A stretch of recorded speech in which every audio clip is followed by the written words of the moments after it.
Hello అండి, welcome back to my channel. ఏడాదికి మన జీవితాలు ఇంప్రూవ్ అవుతున్నాయో లేదో తెలియదు, కానీ ఎండ వేడి మాత్రం చాలా ఇంప్రూవ్ అవుతుందండి. అంటే మంచికి కాదు, చెడుకి. ఎండ వేడి మాత్రం ఇంకా టెంపరేచర్స్ పెరుగుతున్నాయి. ప్రజల్ని, జీవరాశుల్ని అందరినీ ఇబ్బంది పెడుతున్నాయండి. ఇది మనం చేసుకున్న తప్పిదమే అని నాకు అనిపిస్తుందండి. ఎక్కడికక్కడ చెట్లను కొట్టేయడం, అర్బనైజేషన్ చాలా పెరిగిపోవడం, వీటికి ఇదంతా ఒక విషియస్ సర్కిల్ లాగా అనిపిస్తుందండి.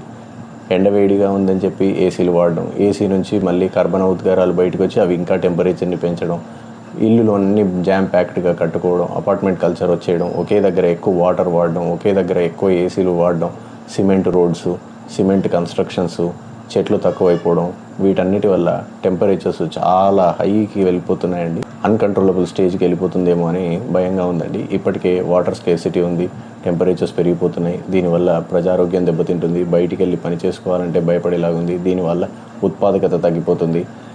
ఇవన్నీ ఒక పెద్ద విషియస్ సర్కిల్ లాగా తయారై ఒకటి ఒకటి ఎఫెక్ట్ చేస్తూ ఓవరాల్గా మన జీవితాలపైనే చాలా పెద్ద ప్రభావం జరుగుతుందండి. నాకు మనవంతుగా ప్రతి ఒక్కరూ వారి ఇంటి ముందట ఒక మొక్కనైనా నాటి దాన్ని ఒక చెట్టులాగా అయ్యేంత వరకు సంరక్షించుకోవాల్సిన బాధ్యత జనంగా మనపైన ఉందని అనిపిస్తుందండి. గవర్నమెంట్ కూడా వారికి తగ్గట్టుగా వారి స్కేల్లో వారు మెజర్స్ తీసుకుని ఇటువంటి ఇంకా ఫ్యూచర్లో ఇది ఇంకా క్షీణస్థితికి చేరుకోకుండా కాపాడాలని గవర్నమెంట్ని, పబ్లిక్ని అభ్యర్థిస్తున్నానండి. అందరూ తమ వంతుగా ఎలాగో ఒకలాగా ఈ టెంపరేచర్ తగ్గడానికి చెట్లు నాటడం, వాటర్ని కన్సర్వ్ చేయడం, ఏసీలు తక్కువగా వాడటం, కన్స్ట్రక్షన్స్ అనేవి కాస్త ఈకో ఫ్రెండ్లీగా చేయడం, ఇటువంటివన్నీ పాటించి మన జీవన నాణ్యతని మనమే పెంచుకోవాల్సిందిగా కోరుకుంటున్నానండి. Thank you.